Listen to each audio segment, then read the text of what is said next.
Gadewch i ni weddio. Unwaith eto o Dduw, i ni yn diolch i ti ac yn llawenhau am y cyfle unwaith eto o'r newydd i ddod ger dy fron ac i ddod o flaen o'r seddfainc, nid oherwydd ein hymdrechion, ein gweithredoedd ni'n hunan, ond yn dod trwy haeddiannau dy fab yn gwaredwr yr arglwydd Iesu Grist. Ac felly o Dduw, i ni yn cyflwyno'r amser yma i ti, gofyn ti'n helpu ni, yn diogelu ni cadw ar ein drwg i ffwrdd, i ni'n gofyn am y nerth corfforol sydd ei hangen, i ganolbwyntio, i geisio dy wyneb ac i ddyrchafu dy enw. I ni'n gofyn i ti i ddod lawr y nerth yr ysbryd glân ac i beri bydd ein heneidiau ni ar dan wrth ystyried dy berson, dy drigaredd a ffordd a chawdwriaeth. Bendithiau ni nawr, tir di'n plith, i ni'n gofyn hyn o trwy enw ac heiddiant yn harglwydd Iesu Grist. Amen. Cyn i ni ddarllen o'r diw, eich atgoffa chi o'r hyn sydd ar gael ar wefan Nghapel yr Rhath, ar ddydd Sul yr oedfa hon, hanner awr wedi 3 oedfa bregethu. Hyn oll yn parhau ar-lein yn unig. Nawr, gadewch ni ddarllen o air diw, llyfr y Salmau, Salm 115, Salm 115. Nid i ni o arglwydd, nid i ni, ond idd enw dy hun dod o goniant mwyn dy drigaredd ac mwyn dy wirionedd. Pa ham y dywedau y cynhedloedd, pa le y nawr ymau ei diw hwynt. Ond ein diw ni sydd yn y nefoedd, fe awnaeth yr hyn a fynodd oll, ei delwau hwy ydynt o air ac arian, gwaith dwylo dynion, gennau sydd iddynt ond ni lefarant, llygaid sydd ganddynt ond ni welant. Y mae clistiau iddynt ond ni chlywant, ffroenau sydd ganddynt ond ni aroglant, dwylo sydd iddynt ond ni theimlant, traed sydd iddynt ond ni cherddant, ni leisiant chwaith a'i gwddwf. Yr rhai a'i gwnant ydynt fel hwythau, a phob un amddiriedo ynddynt. O Israel, ymddiriedi yn yr arglwydd, fe yw ei porthau tarian. Ti Aron, ymddiriedwch yn yr arglwydd, fe yw ei porthau tarian. Yr rhai a ofnwch yr arglwydd, ymddiriedwch yn yr arglwydd, fe yw ei porthau tarian. Yr arglwydd a'n cofiodd ni, fe a'n bendithia fe di Israel, bendithia fe di Aron, bendithia fe yr rhai a ofnant yr arglwydd, fychain a mawrion. Yr arglwydd a chwanega chwi fwy, chwiach plant hefyd. Bendigedig ydy chwi gan yr arglwydd, yr hwn a wnaeth nef a dear. Y nefoedd ydynt eiddo'r arglwydd, a'r ddeiar a roddes fe i feibion dynion. Y meirw, ni folianant yr arglwydd, na'r neb sydd yn disgyn i ddistawrwydd, ond na ni a fendithion yr arglwydd o hyn allan ac yn dragywydd, molwch yr arglwydd. Bydde bendith Duw ar ei air, sanctaidd ef. Gydewch ni edrych ar y Salm hon, Salm 115, a fel testyn yr adnod gyntaf, ond fe fyddwn ni yn edrych rhyw fath o drosolwg ar yr holl Salm, ond yr adnod gyntaf, dyna chi adnod, nid i ni o arglwydd, nid i ni, ond idd enw dy hun dod o goniant, mwyn dy drigaredd ac mwyn dy wirionedd. Nawr, Salm, a genir adeg y Pasg, ac yr oedd y pobl Dduw yno yn cofio gwaredigeth o law yr eiftiaid. Ych chi gallu meddwl am yr credinwyr yn yr Hen Testament, a dyna ble roedden nhw wedi cael eu gwaredu, wedi cael profiadau rhyfeddol o law yr arglwydd. Ac yn cofio nôl, roedden nhw'n cofio croesi'r môr coch, yn cofio'r ddarpariaeth o fanna o'r nef, yn cofio'r dŵr yn llifo o'r graig, yn gallu atgoffa i gilydd o'r hyn oedd wedi digwydd. Falle byddwch chi'n gallu dychmygu rhai cyn noswylio yn dweud hanesion wrth eu plant ac yn dweud o'r hyn digwyddodd a pa mor rhyfeddol oedd a'r effaith y gafodd ar y bobl ac y diolchgarwch oedd yn dod yn llifo o'i cylonau nhw wrth gofio nôl ac yn peri iddyn nhw lawenhau. Roedden nhw'n sicr yn atgofio'n rhyfeddol hyfryd. Ac mae Salm 114, felly un salm yn ôl, yn cyfeirio at hyn. A i ddarllen y salm, lle chi ddychmygu Salm 115 yn dilyn Salm 114. Ac mae'n rhesymegol, mae'n rhyw fath o ddilyniant naturiol yn y salmau yma. Salm 114, pan aeth Israel o'r Aifft, ti Jacob oddi oedd bobl anghyfiaeth. Juda oedd ei sancteiddrwydd ac Israel ei arglwyddiaeth y môr a welodd hyn ac agiliodd yr iorddonen a drodd yn ôl. Y mynyddoedd yn ei dasant fel hyrdod a'r bryniau fel ŵyn defaid. Beth ddarfu i ti o fôr pan giliaist? Tithau iorddonen, paham y troaist yn ôl. Paham fynyddoedd yn neidiach fel hyrdod a'r bryniau fel ŵyn defaid. Ofna di ddeiar, rhag yr arglwydd, rhag Duw Jacob, yr hwn sydd yn troi y graig yn llyn dwfr a'r gallestr yn ffynon dyfroedd. Dyna chi atgofio, yn gallu meddwl nôl a cofio nôl a trafod goblygiadau hyn, yn trafod beth oedd hyn yn ei olygu iddyn nhw yn y presennol wrth gofio'r gorffennol, y modd yr oedd ei Duw nhw, a nid oedd dim un Duw arall wedi gallu gwneud hynny. Holl dduwiau eraill fel fyddwn ni'n cyffwrdd nawr, ddim yn gallu dod yn agos i wneud unrhyw beth i helpu pobl nhw, ond ein Duw ni yn gallu gwneud unrhyw beth, pob math o ryfeddodau. Ac felly ar adeg o dywyllwch y mywyd y salmydd, roedd yn mynd trwy gyfnod anodd ac yn gallu dychmygu ei galon yn cael ei godi wrth gofio nôl.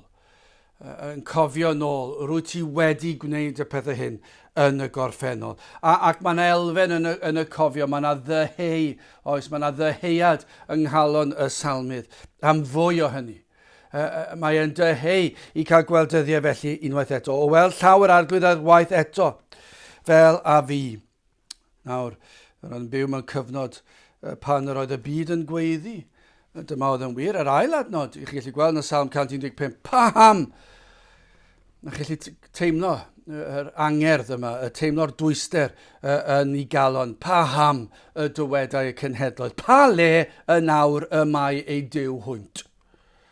Y fath wawdio, y fath irmig, ac yn sicr yn cyrraedd dyfnderau yng nghalon y salmydd. Yr oedd yn tristau o glywed y cenhedloedd y byd yn siarad fel hyn am ei Dduw am bobl Dduw. Yr oedd yn torri galon. Nad yw ei Dduw yn cael ei fawrygu fel ag y dylsai. Yr oedd yn tristau. Ei Dduw oedd yn rhyfeddol ac yn fawr ac yn holl alluog, ac eto yr rhain yn ei ddirmygu ac yn ei wawdio. Ond nid yw e mor debyg i heddi. Os yw yna salm am oes, dyma chi salm arall i ni'n gallu disgrifio. Ni'n gallu dewis gymaint o salmen, dydyn ni yn gallu edrych arnyn nhw a dweud, wel, mae hwn yn addas i'r oes i ni'n byw yn ddi, wel, mae hwn yn addas ar gyfer heddi. Mae e mor debyg i heddi. Ond nid yw'r byd heddi'n dweud, pa le yma eich Duw chi? Pa Dduw? Bron iawn, maen nhw'n dweud, maen nhw'n anghofio'r gair Duw hyd yn oed. Mae yna fath anghrediniaeth, mae yna fath ddifaterwch, mae yna fath fydolrwydd, materoliaeth, mae yna fath eilyn addoliaeth o'n cwmpas ni. Dydyn nhw ddim hyd yn oed. Mi ni anganu'r geiriau yma, maen nhw mor bell. Bron iawn, byddwch chi'n gallu dweud pethau nhw'n dweud, pa le yma eich Duw chi? Byddwch chi'n meddwl o leia, maen nhw'n cydnabod rhywbeth, ond i ni wedi dod i ryw fath o lefel. Bron iawn, dwi ddim yn dod i'w hystyriaeth nhw o gwbl i ddweud o fath beth. Ac os yw yn dod ar eu traws nhw yn eu bywydau nhw, bod nhw'n dod ar draws rhyw Gristion, maen nhw'n edrych arnoch chi fel y peth fwy ar hyfedd, a welwyd erioed. Yn sicr os ych chi yn credu'r peth yma, mae'n iawn i chi fynd i gapel sydd ddim yn credu dim byd, capel Cristnogol, ond sydd ddim, dyw'r Duw yna ddim yn amharu ar eich bywyd chi o gwbl, sdim ots gyda nhw am rheini. Dwi'n meddwl bod chi'n berson neis ac yn berson dda, ond os dewn nhw draws Cristion sydd yn credu'r Beibl, maen nhw'n edrych arnoch chi'n hirt. Ac yna falle wedyn i gewch chi'r ymateb yma. Pa le mae'ch Duw chi? Bydd yr atgasedd yma'r dirmig yma. Mae'r fath ddifaterwch yn ein hoes ni. Capel un wag. O dro chi'n mynd heibio capel wag, ond nid yw e fel gweld dwrn yn cael ei chodi tuag at Duw. Dweud, sy'n ni'n mynd i fynd i'r capel? Beth yw pwrpas mynd i'r capel? Ac i bron iawn i ryw raddau, chi ddim yn beio pobl yn beidio mynd i'r capel. Os yn y capel hynny, maen nhw'n dim ond yn dysgu moesau, beth yw pwrpas mynd i gapel i glywed pobl dim ond yn pregethu rhyw neges o sut i fihafio. Dim dyna Cristnogaeth. Ac mae pobl wedi cael llon bol ar hynny, ac maen nhw wedi llwyddo, mae'r math yna capeli wedi llwyddo dinistrio crefydd yn ein glad ni. Dwi'n nhw ddim yn pregethu'r efengil. Mae'r capeli wedi hen wagio. A gwel y byd yr eglwys nawr yn ddinod. Gai ofyn, oes yr un deheuad a'r salmydd yn ein calonau ni. Yr un baich, nid i ni o arglwydd, nid i ni, ond idd enw dy hun. dod o goniant, mwyn dy drigaredd, ac mwyn dy wirionedd o ddiw tyrd. Dangos dy nerth, dangos dy gariad, dangos dy drigaredd o ddiw tyrd. Ac falle nid yn gofyn mwyn wneud ein bywydau ni yn fwy cyffyrddus, ac mae hwnna'n elfen i ni'n dymuno cael bywydau sydd yn caniatáu ni gallu mynd i'r capel heb broblemau, a gallu mwynhau bendithion yr efengil, ond y prif nod fydde hyn, y prif nod, dy fwyn di, dy glod, dy ogoniant, y bydde di'n dod.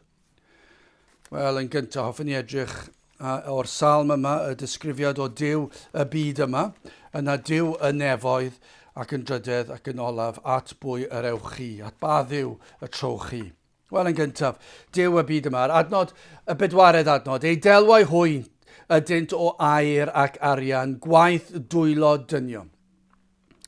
Dyna chi ddisgrifiad o dduwie'r byd yma, ei delwau hwy. A beth ydyn nhw?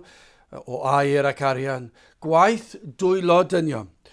Tu ôl eilyn addoliaeth yw Duw y byd yma, ni'n gwybod hynny, sef tad celwyddau Satan ei hun. Ac eto, ni'n byw mewn oes yn dydyn ni, lle mae pobl yn chwerthin am y gred ymydolaeth Satan. Does dim ots gan Satan am hynny. Os y'n ni'n amau ei fydolaeth mae e'n gallu cario ymlaen a'i waith heb unrhyw drafferth. Ond ni yn byw mewn oes, ac wedi byw mewn oes, ers blynyddoedd bellach, lle mae pobl yn edrych ar bobl sy'n credu yn y fath beth fel petai nhw yn gwbl hirt. Ond mae Satan yn dad celwyddau. Ac mae wedi. Dyma beth mae am wneud. Mae am weld unrhyw fath o addoliad, cyn belled nad yw'r addoliad o'r gwir Dduw. Does dim ots gan Satan. Os newch chi addoli Satan ei hun, os yw yn union gyrchol iddo fe, nawr mae yna lawer sydd yn gwneud hynny yn does. Mae yna bobl sydd yn addoli yr un drwg. Ond nid yw yn wir, i ni'n gwybod fod hyn yn wir, ac yn unrhyw adeg i ni'n sôn am bethau fel hyn, mae rhaid i ni weddio am ddiogelwch Duw wrth i ni ddweud y geiriau yma.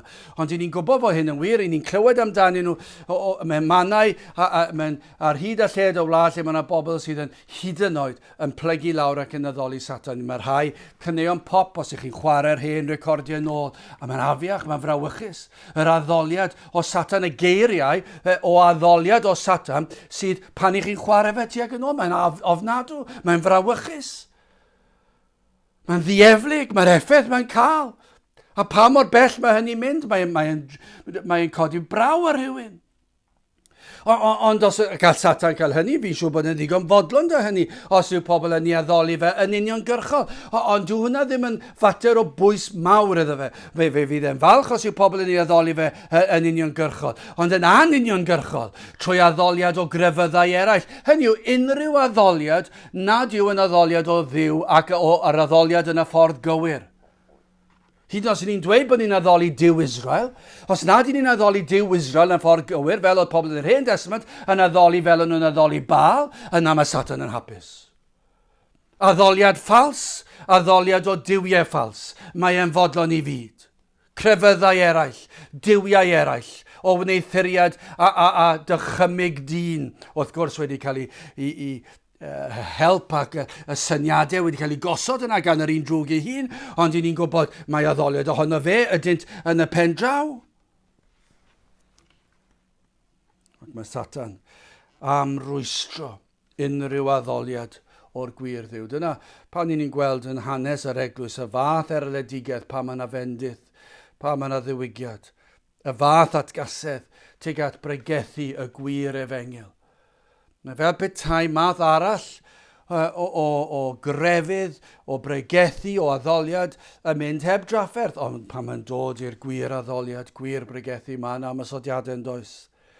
Mae'r un drwg yn ceisio i rwystro fe, dwi ddim eisiau fe, dyna'i nodau. Dwi ddim am Iesu Grist cael ei ddyrchafu o gwbl. A mae'r salmydd fan hyn yn dangos y ffolineb y mae dyn yn euog ohoni. Addoli diwiau o fater marw, metalau, air, arian, o bren, ond ydyw yn gwbl ffôl.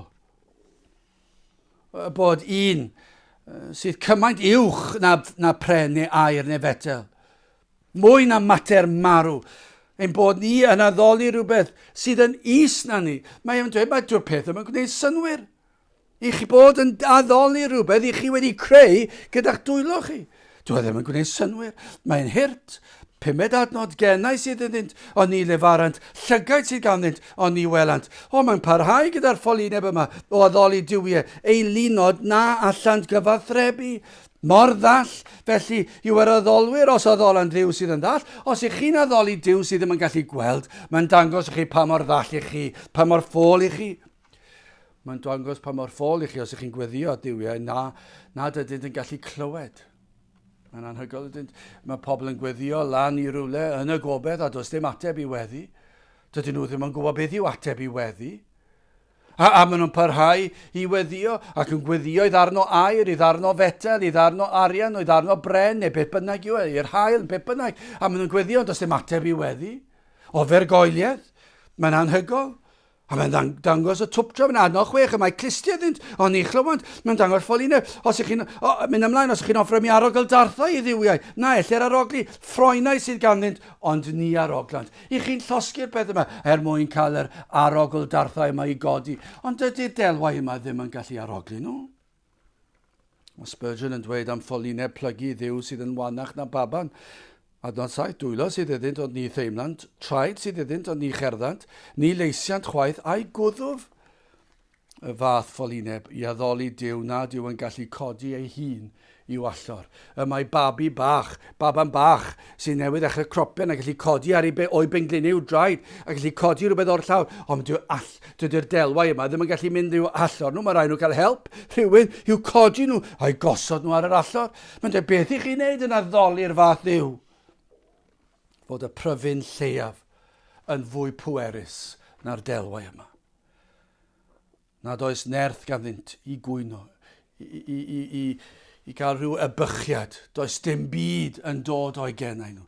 Adnod 8, yr rhai a'i gwnant ydynt fel hwythau, a phob un amddiriedo ynddynt.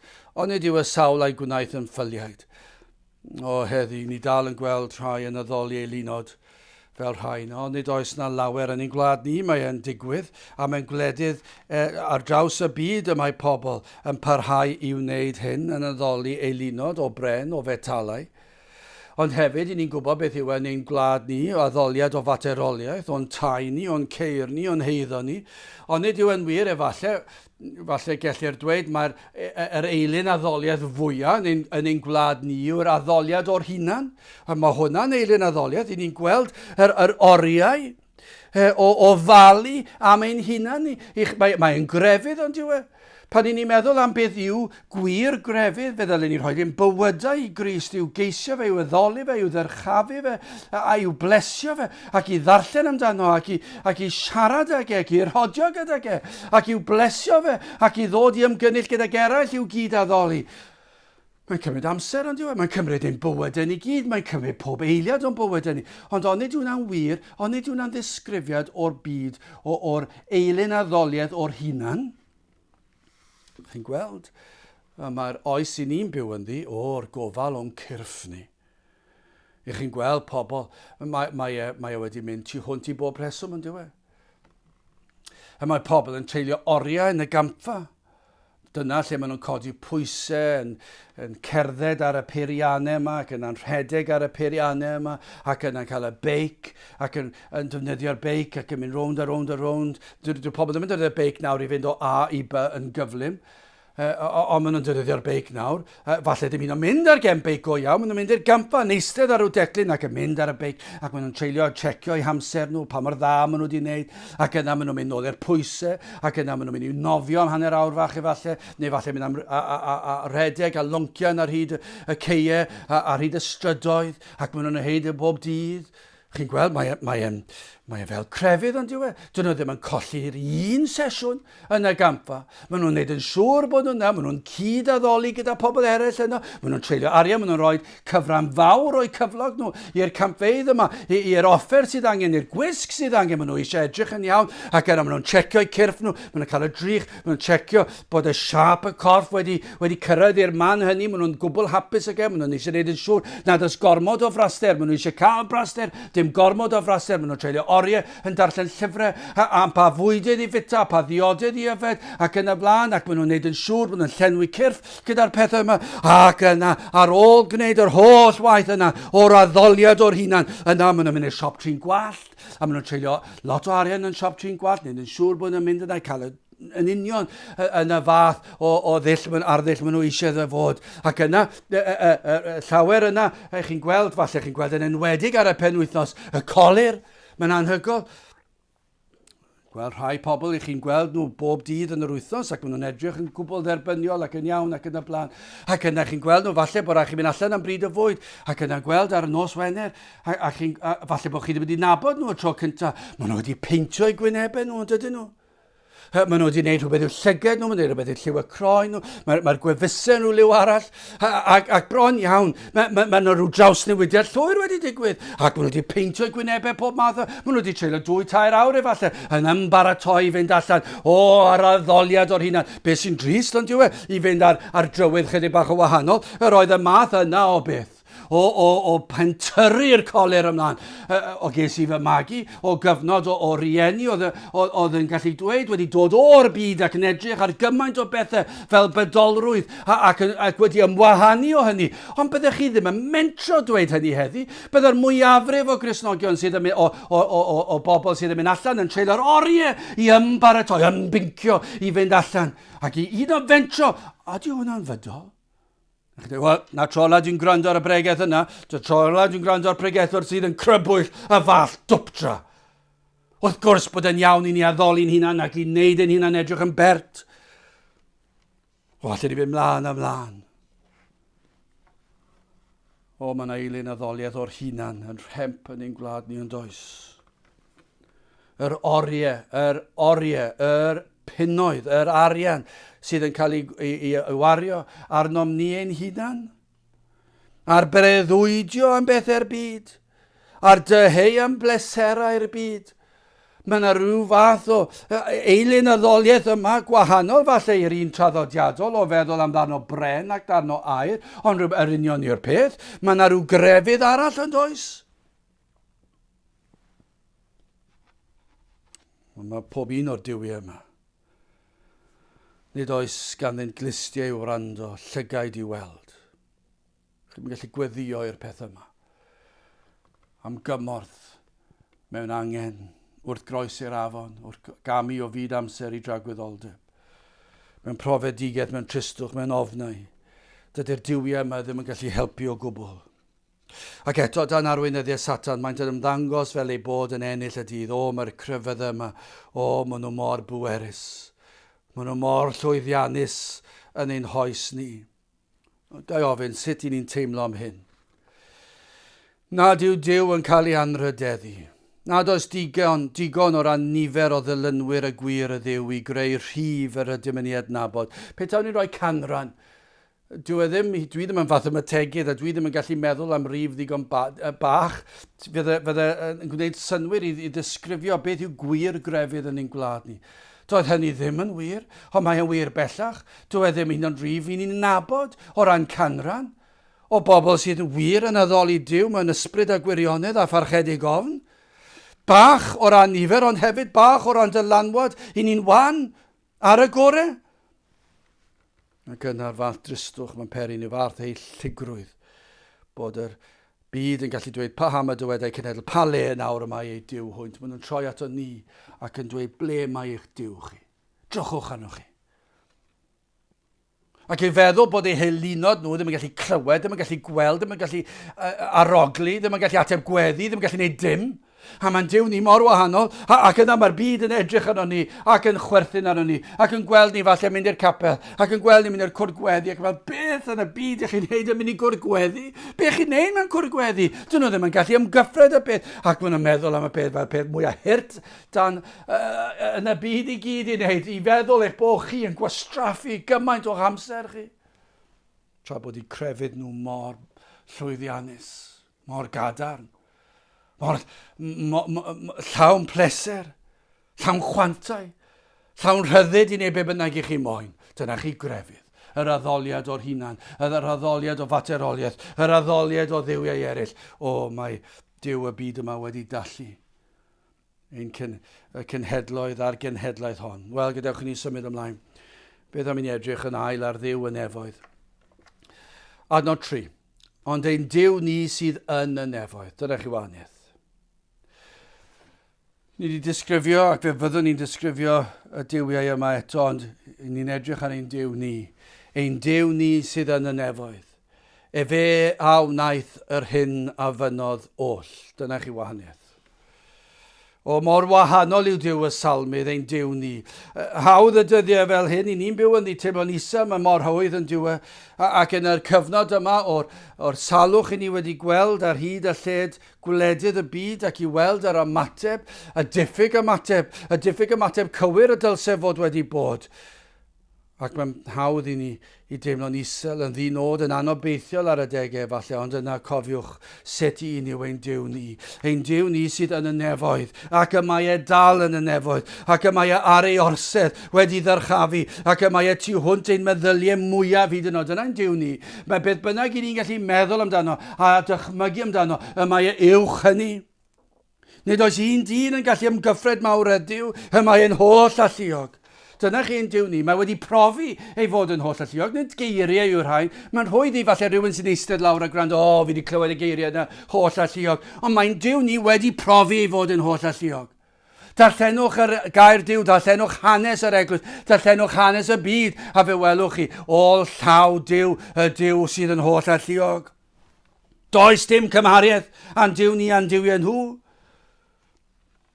Dwi'n cofio'n hefyd, nad yw ein Duw ni yn Dduw sydd yn cael ei wythio i gornel a'i orfodi brofi fodolaeth wrth wneud gwirth. Nid dyma be mae'r Salmydd yn dweud, mi rwy ti mewn cornel o Dduw, ac bydde fe'n beth da i ti dangos gwirth fach, mwyn profi'r rhain, dyfo ti, yr hyn wyt ti. Dim math yna beth, dwi'n cael ei wythio i gornel, dwi ddim wedi dod i rhyw fath o banig, dydy'r byd ddim yn credu.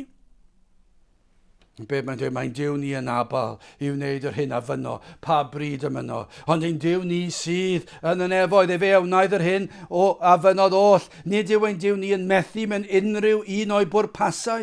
Mae'n Duw ni yn rheoli pob dim. Mae ragluniaethau y tu hwnt i'n deall. Mae'n gallu defnyddio pechaduriaid i gyflawni i bwrpasau. Mae hwnna'n tu hwnt i'n deall ni yn dweud. Does dim byd yn newid yn ei gynlluniau. Hyd yn oed. Ymateb y byd i'r salwch yma dros y 5 mis diwetha. Dydy hynny ddim yn mynd i newid ei gynlluniau. Mae ei gynlluniau yn aros, ei ragluniaethau. Does dim byd yn ysgwyd ei orsedd. Mae anghrediniaeth y byd, mae'n peri ni dristau, ac mae'n iawn i peri ni dristau, ond dyle fe ddim peri ni fynd i banig. Fe ddylen ni weddio'n dair o ddiwtyrdd, ond dydyn ni ddim yn mynd i fynd i'r lefel lle ni'n teimlo mae tu hwnt i obaith. Efallai bod Duw yn barnu'n gwlad ni, mwyn am fater arall, ond os yw Duw yn troi yn dewis dod nôl i ddangos trigaredd, fe fydd yn gallu wneud e. Mae hynny nôl i ewyllus ef. Un peth i ni'n gallu dweud yn sicr, does dim byd y rianol i'n Duw ni, mae e'n holl alluog. Dim ond dweud y gair sydd rhaid iddo fe wneud, ond am y tro, mae fel petai'n glad i dan farn. A fe ddyle hynny peri ni dristau ac i weddio'n fwy dair.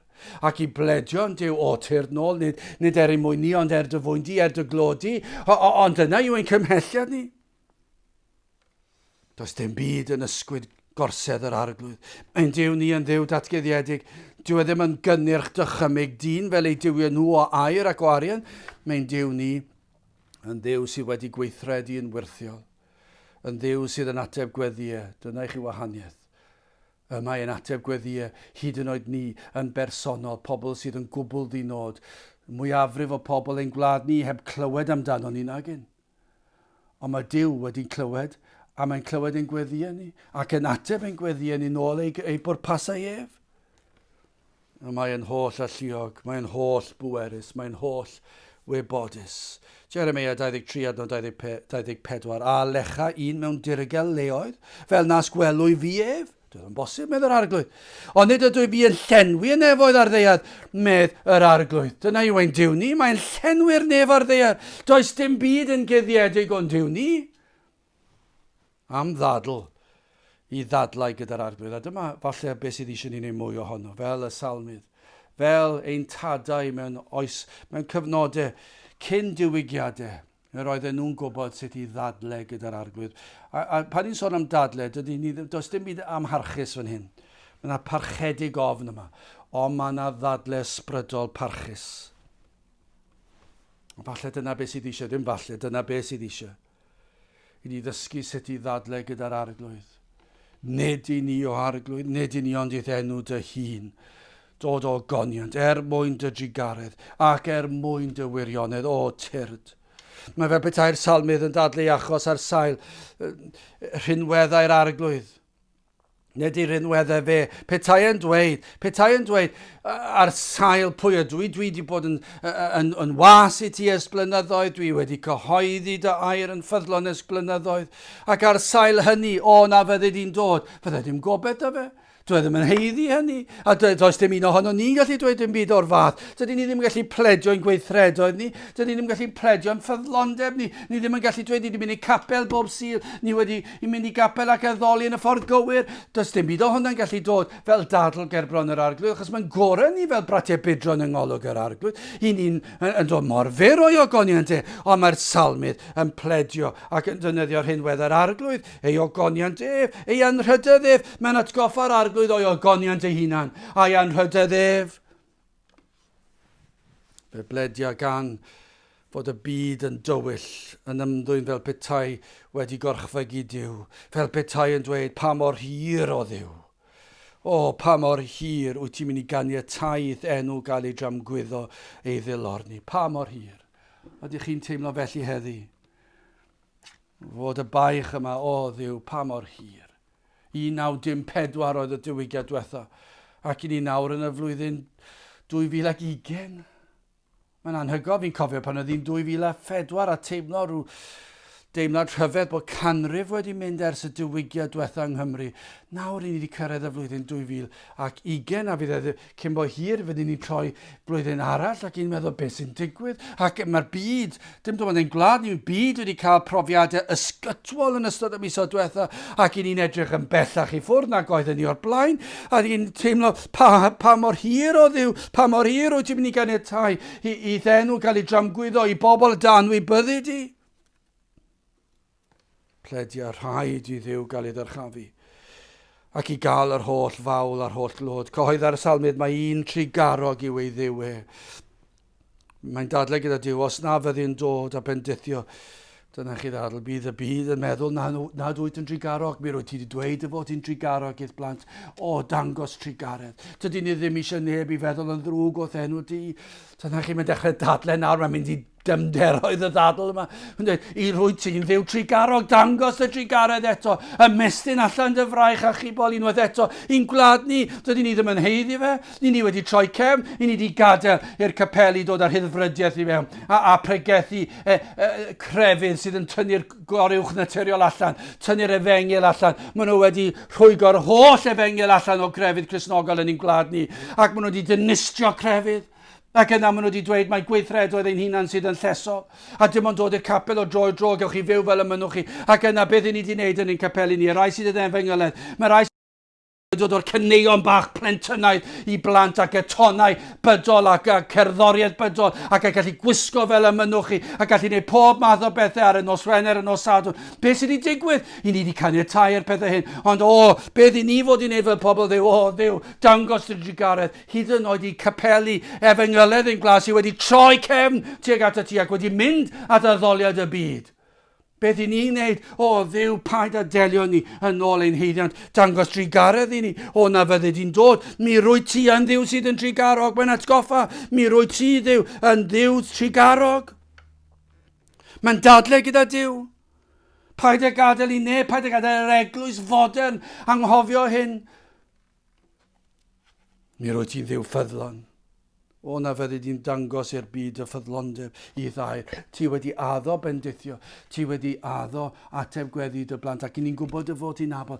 Na fyddi di'n dod nawr. Ni ddyle hyn fod yn weddi y gweddiwn. Yn pledio i'r clod i ti, nid i ni. Nid i ni. Nid i ni o arglwydd. Nid i ni. Ond i'th enw dy hun dod o goniant mwyn dy drigaredd ac mwyn dy wirionedd. Yr wyt ti yn ddiw sydd yn holl alluog, holl wybodus, holl bwerus. Mae'r rhagluniaethau'r byd yn dy ddwylo di. Yr wyt ti'n gallu dweud y gair fe greuais di'r byd gyda'r dwedais di'r gair ac fe ddath y byd i fydolaeth. Yr wyt ti wedi trefnu hanes y byd. Yr wyt ti wedi gwneud y cyfan. Yr wyt ti yn dy drigaredd wedi anfon dy fab. Yr wyt ti yn dy drigaredd wedi anfon ffordd i achub dyn o'i bechod. Yr wyt ti yn dy drigaredd ac yn dy ffyddlondeb wedi addo ac fe ddath e. Ac yr wyt ti'n ateb gweddi yr rhai sydd yn ceisio, yr rhai sydd yn dod at y ti di addo, yr sawl sydd yn dod at y ti yn edifar. Ac dim ond yn dod yn edifar ochos gwaith yr Ysbryd Glân. Ac mae'r Ysbryd Glân di dangos ein pechod ac wedi arwain at droed y groes. Ac yna'n dod at y groes a gweld yr hyn yr wyt ti wedi wneud yn dy gynlluniau, dy drigaredd, y fe nes di anfon yr arglwydd Iesu Grist. Ac yna mae'r rhai sydd yn dod at y ti, dwi ti ddim yn troi'r un i ffwrdd, dwi ti'n ffyddlon i ddair. Ti wedi dweud pwy bynnag sydd yn credu yn yr arglwydd Iesu Grist, cadwedig fyddant. Ac mae yn wir, mi rwyt ti'n ffyddlon i ddair. Nid i ni o arglwydd, nid i ni ond i enw dy hun dod o goniant mwyn dy drigaredd ac mwyn dy wirionedd. Wel, yn fyr drydydd i orffen at bwy y trochi, at bwy yr ewchi. Wel, ar y wyneb gyntaf, does dim cysadleuaeth nag oes. Eilunod y byd, materoliaeth, hunan addoliad, ac yna'r Duw holl alluog. Ac eto gyd does dim cystadleuaeth, does dim cymhariaeth, serch hyn rhaid gofyn.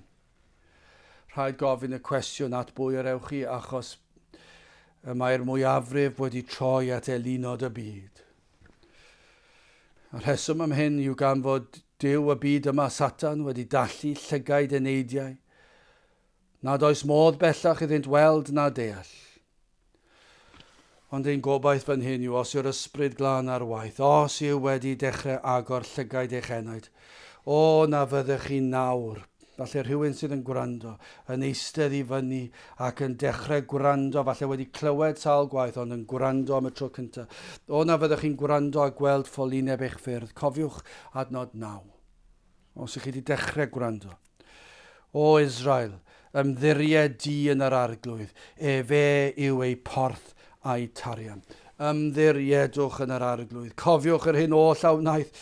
Fe ddath Iesu, fe ddath Duw y Tad anfon Duw y Mab, a fe ddath yr arglwydd Iesu Grist, a fe adawodd ei gartref yn y nef, ac fe ddath ei fyd o bechod. Ymddiriedwch yn hwn. Beth nath e? Fe ddath mwyn eich achub chi. I ddarparu ffordd, fe gyflawnodd hyn oll a fynwyd ohono gan y Tad. Fe gadwodd gyfraith yn ein lle ni. Pob un rhan o'r gyfraith yn gyfan gwbl. Fe gadwodd gyfraith.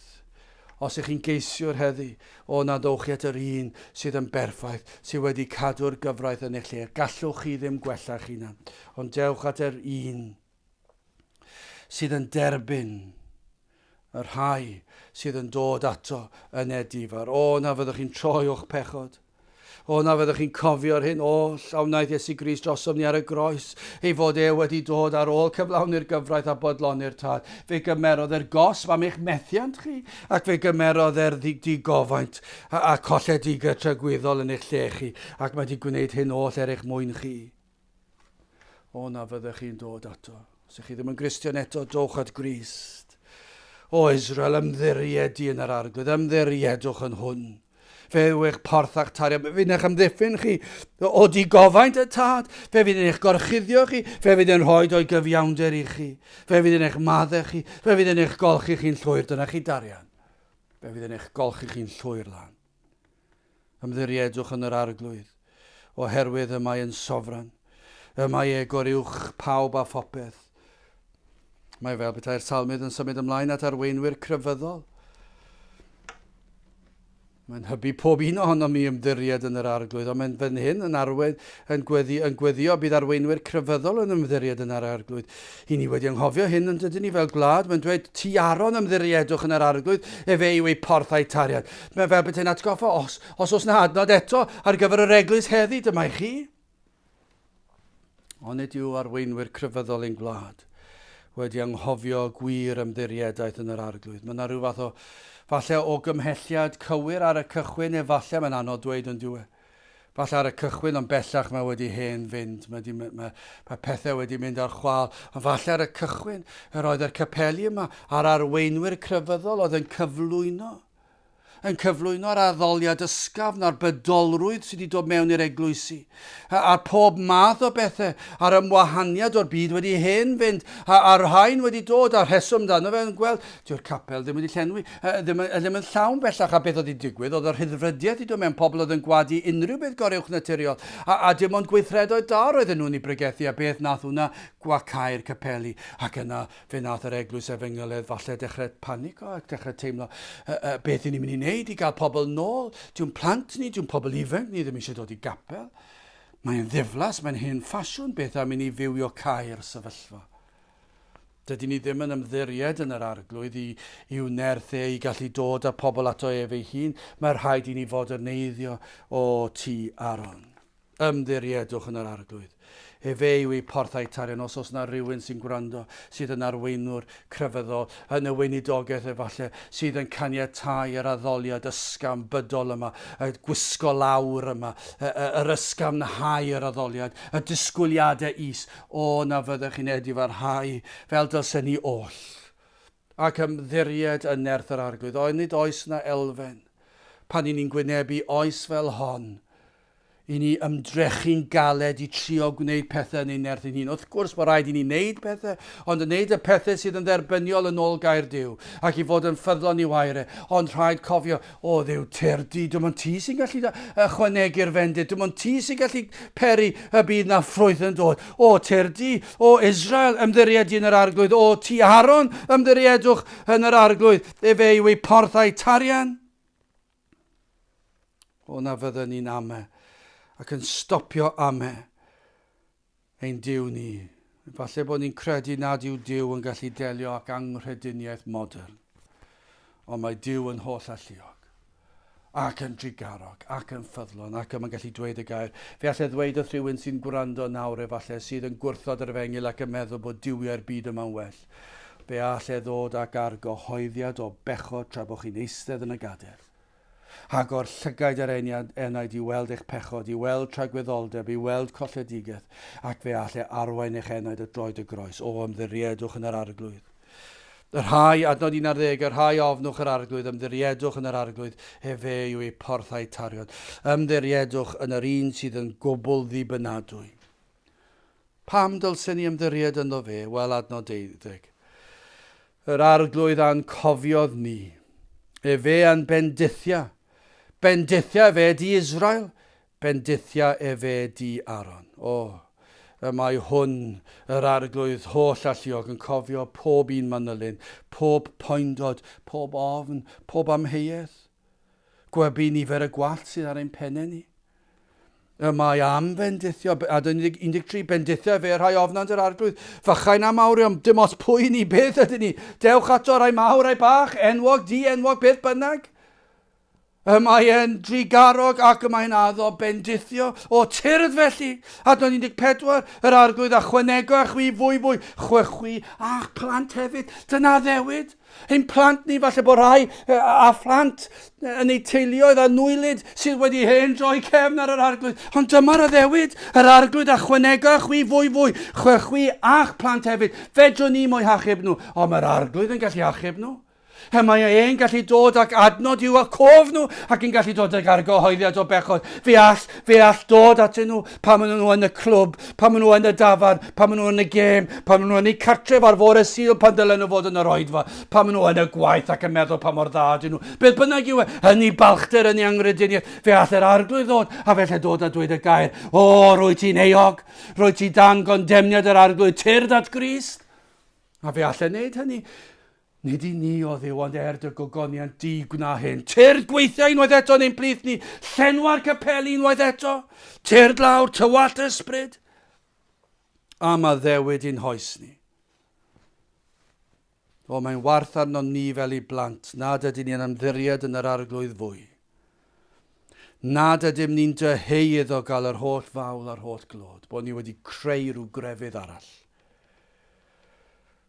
Os ych chi dal tu allan i Grist, o dewch ato nawr tra i fod yn agos, tra gellir i gaelef. Mae'r byd yn uchel ei cloch yn dydy.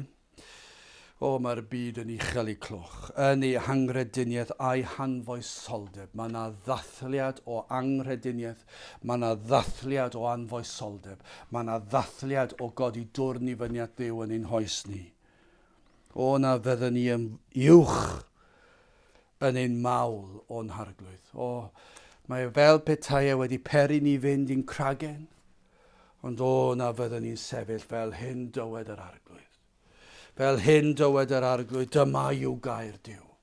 Cyhoeddi ffordd iach awdoriaeth, cyhoeddi Crist a'i groes, ac i ddweud o dy byd, yr unig ateb i'ch ofne, yr unig ateb i'ch tristwch chi, i'ch difaterwch chi, i'ch problemau chi, yw Crist a'r groes. Dewch at Grist, ac o, na fydden ni fel ei bobl yn dod nôl i weddio ar ei Dduw, tyrd i'n plith, tywallt ysbryd arnom, ac fel hyn o gymhelliad fel hyn, nid i ni o arglwydd, nid i ni, ond idd enw dy hun dod o goniant, mwyn dy drigaredd ac mwyn dy wirionedd.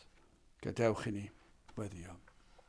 A nawr bydde di ras ein harglwydd Iesu Grist a chariad Duw, a chymdeithas yr ysbryd glân fod gyda chwi o hyd byth. Amen.